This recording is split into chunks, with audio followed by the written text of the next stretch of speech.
In this video, I'll be going over the stats that got me into Harvard, Cornell, and a few other schools. That includes my GPA and transcript, SAT, and SAT-2 scores. So if that is what you're looking for, then stick to the end of this video.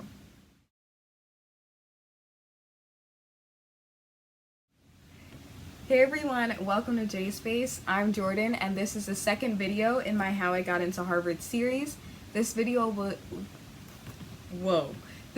will be split up into 3 parts. My transcript will be the first part, my SAT and SAT-2s will be the second part, and the third part will kind of be a commentary on how I feel numbers play a role in the admissions office's decision. So yeah, let's get to the first part. Just to give you guys some context on my school, I go to a specialized high school in New York City, very urban. In order to get into one of New York City's specialized high schools, you have to actually test into them. My school offers around 30 AP classes as well as post-AP classes. I'll explain what those are later. Our GPAs are unweighted, and the median GPA is 91, I'm pretty sure. And just another thing, we don't rank our students. I have to sneeze. I really gotta sneeze. In the course of my high school career, I've taken 7 AP classes and I've taken the corresponding exams for each of them. In my sophomore year, I took AP Biology. In my junior year, I took AP US History, AP English Language and Composition, and AP Physics 1. And in my senior year, I took Calculus AB, English Literature, and Comparative Government with Economics. On all of those exams, I've gotten 4s, except for AP US History, where I got a 5, strange enough.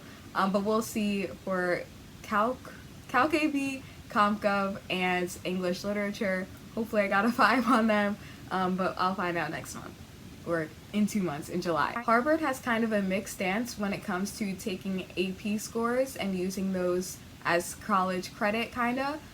So I can make a video on that later on, but just one thing that's really helpful going into the 2019-2020 application season, just know that Harvard will no longer be accepting AP exams as credit for college courses. At least that's what I heard. This year I am taking 2 post-advanced placement classes. So basically what post-APs are is like, they're kind of like AP classes, except AP classes are their prerequisites. One of my post-AP classes is called Topics in Modern Physics, and in order to qualify to even apply to take that class, you have to have a 92 average in AP Physics 1 or 2, I think, I'm not really sure. And then for AP or post-AP biology, which is a focus on genetics, you have to have at least like a 90 or something in your AP biology class. The curriculums of these courses are entirely designed by my school's faculty. A lot of the teachers that we have, especially when it comes to STEM, are like doctors in their field. So I think that's really cool. But because they're the ones making up the curriculum, it's hard for anyone really to gauge how difficult these classes are. I took an exam in modern physics today, and I was using MIT class notes as a study guide in one of their modern physics classes, and I actually understood what was going on, so that's cool. Throughout my 4 years of high school, I've also taken 3 honors classes, one in Algebra 2/trigonometry, another one in pre-calc, which I took last year, and then the one I'm taking now, which is Advanced Chinese Conversational with a dialect in Mandarin. These honors classes are kind of a step in between like regular classes and AP classes. And now for the moment you've all been waiting for.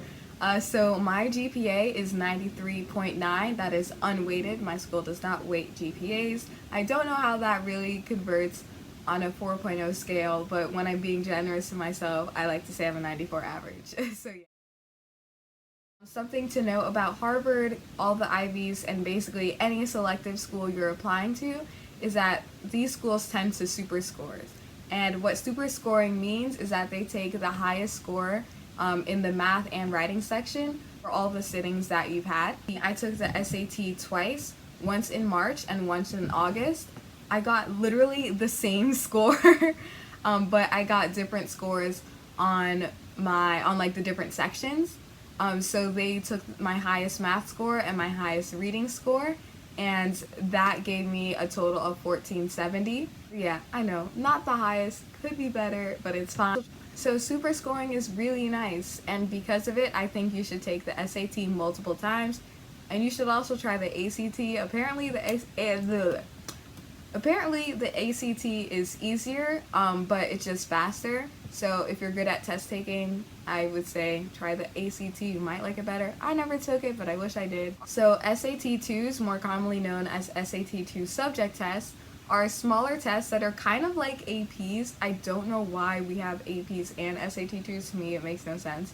But these SAT-2 subject tests allow applicants to show their expertise in a certain field. Harvard and all the Ivies, with the exception of some of Cornell's colleges, require you to take 2 SAT-2s and submit those scores, one in STEM and one in humanities. However, I would recommend you taking Math 2, one in humanities, and one in science, just in case you're a science person, because some schools like MIT require you to send a math and a science SAT-2. The SAT-2s I submitted were Math 2 and US History. I also took Literature, but I did not send it. I don't know why I even took it. I got a 760 in Math 2, a 660 in US History, and a 560 in Literature. As you can see, why I didn't submit the Literature one.